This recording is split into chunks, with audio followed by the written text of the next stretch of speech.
জিন্দাবাদ অমুক জিন্দাবাদ করছি, যাদের জন্য জিন্দাবাদ করছি তাদের ছেলেগুলোকে লক্ষ্য রাখুন।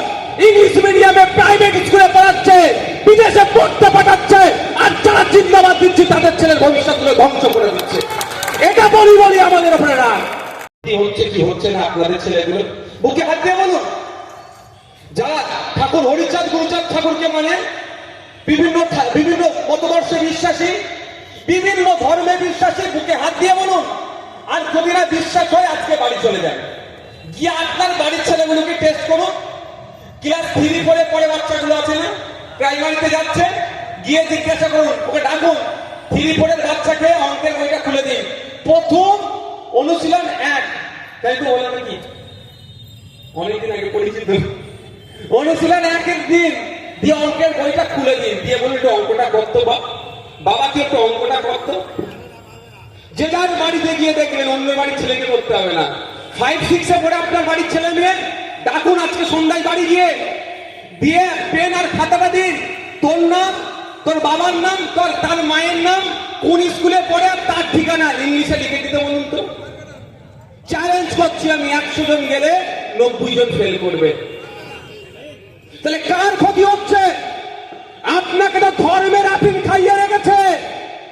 আপনি আমি ধর্মের আফিম খাইয়ে আমি অমুক জিন্দাবাদ করছি, যাদের জন্য জিন্দাবাদ করছি তাদের ছেলেগুলোকে লক্ষ্য রাখুন। ইংলিশ মিডিয়ামে প্রাইভেট স্কুলে পড়াচ্ছে, বিদেশে পড়তে পাঠাচ্ছে, আর যারা জিন্দাবাদ দিচ্ছে তাদের ছেলের ভবিষ্যৎগুলো ধ্বংস করে দিচ্ছে। এটা বলি আমাদের উপরে না, এটা বলি আইএসএফ কে আটকাতে হবে। ভালো লাগলে ভোট দেবেন, না হলে দেবেন না, সমালোচনা করবেন, আমি গ্রহণ করব, গঠনমূলক সমালোচনা করুন, কিন্তু আপনার তো ক্ষতি করে দিচ্ছে। আপনার মানে আপনার ছেলের ক্ষতি করছে। আমি দুর্ভাগ্যের বিষয়, বিধানসভায় আমি একটা জিনিস খুব বেশি করে লক্ষ্য রাখি, যে শ্রমজীবী মানুষের হয়ে কটা কথা হচ্ছে, গরিব মানুষের হয়ে কি ডিমান্ড হচ্ছে, অনেক কথা অনেক আলোচনা হয়। এই শুভেন্দু বাবুর আমি নাম ধরেই বলছি, শুভেন্দু বাবু অনেক কথা বলে, কিন্তু এটা একবারের জন্য শুভেন্দু বাবু বলেছে, আমার কানে আসেনি, যে পশ্চিম বাংলায় 8:30 স্কুল বন্ধ করতে দেব না, যে স্কুল বন্ধ হবে তার সামনে যে আমি লিডার অফ অপোজিশন হয়ে বসে যাবো, স্কুলকে খুলতে বাধ্য করবো। এটা একবার শুনিনি আমি। কেন? ওখানে গরিব হিন্দু আছে, ওখানে গরিব মুসলমান আছে। আমাদের রাজ্য কিছু মুসলমান দরদি, শুধু মুসলমানদের নেতা আছে, তাদের মুখ থেকে একটু শুনলাম না। কিছু ইমাম আছে, তাদের মুখ থেকেও শুনলাম না যে আমার পাড়ায় প্রাইমারি স্কুলটা বন্ধ হতে দেব না। আমি ইমাম সাহেব, আমি কল দিয়ে, আমি আওয়াজ দিয়ে সমস্ত মুসল্লিকে নিয়ে বসে যাবো স্কুলের সামনে, এই প্রাইমারি স্কুলকে আমি বন্ধ হতে দেব না। এটা দেখতে পেলাম না। কিন্তু সরকারের চাটুকারিতা করতে গিয়ে কি বলে এটাকে মাখুম লাগাতে একদম উস্তাদ।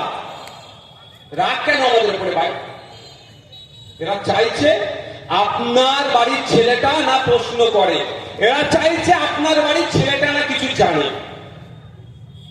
এখানে সংখ্যালঘু সমাজের মানুষ আছে, সংখ্যাগুরু সমাজের মানুষ আছে, এটা জানিয়ে রাখছি আমি। লাস্ট 3 বছরের যদি কথা বলি, সংখ্যালঘুদের উন্নয়নের জন্য প্রায় 15,000 কোটি টাকা বরাদ্দ হয়েছে আমাদের রাজ্যে। 3.5 কোটি যদি সংখ্যালঘু মানুষ আছে, তাদের উন্নয়নের জন্য এক বছরে প্রায় 5,000 কোটি টাকা করে বরাদ্দ হয়। তাহলে কম টাকা ভাই, টাকা যাচ্ছে কোথায়? বরাদ্দ হচ্ছে ঠিক একইভাবে দলিত আদিবাসীদের জন্য, পিছিয়ে বর্গের হিন্দু মানুষের জন্য, উন্নয়নের জন্য আলাদা দপ্তর আছে, কোটি কোটি টাকা বরাদ্দ হচ্ছে, সে টাকা লুটে নিচ্ছে। এই লুটাটা বন্ধ করার জন্যই চিৎকার করা আমাদের। আপনি আপনার অধিকারটা না জানতে পারলে এই লুটতে থাকবে, আর জানতে পারছেন না বলে 1000-1200 আপনার হাতে ধরিয়ে দিচ্ছে মা, কিন্তু আপনাকে বুঝতে দিচ্ছে না আপনার কতটা পাওয়ার যোগ্য। আপনাকে 1000-1200 ধরিয়ে দিচ্ছে, কলমে চালের দাম এখন কোথায়? প্রায় ডবল করে দিয়েছে। 1000-1200 ধরিয়ে দিচ্ছে মা আপনার হাতে। আপনি ভোজ্য তেলের দাম কত এখন? প্রায় 200 টাকা তো নাকি কিলো, 100-150 টাকার কাছাকাছি পার করে দিয়েছে। নিত্য প্রয়োজনীয় জিনিসের দাম বেড়ে যাচ্ছে, আপনাকে বলছে 1000-1200 দিচ্ছি। আমি বলবো ছাড়বেন না, আমি প্রত্যাখ্যানের পক্ষে নয়, 1000-1200 নয়, 1005 দেওয়া দরকার, কিন্তু সাথে সাথে এইগুলো তো মেনটেন করা দরকার। এটা হচ্ছে না, তাই মায়েরা বলবো এই দিকে একটু নজর রাখতে হবে। এখন শেষ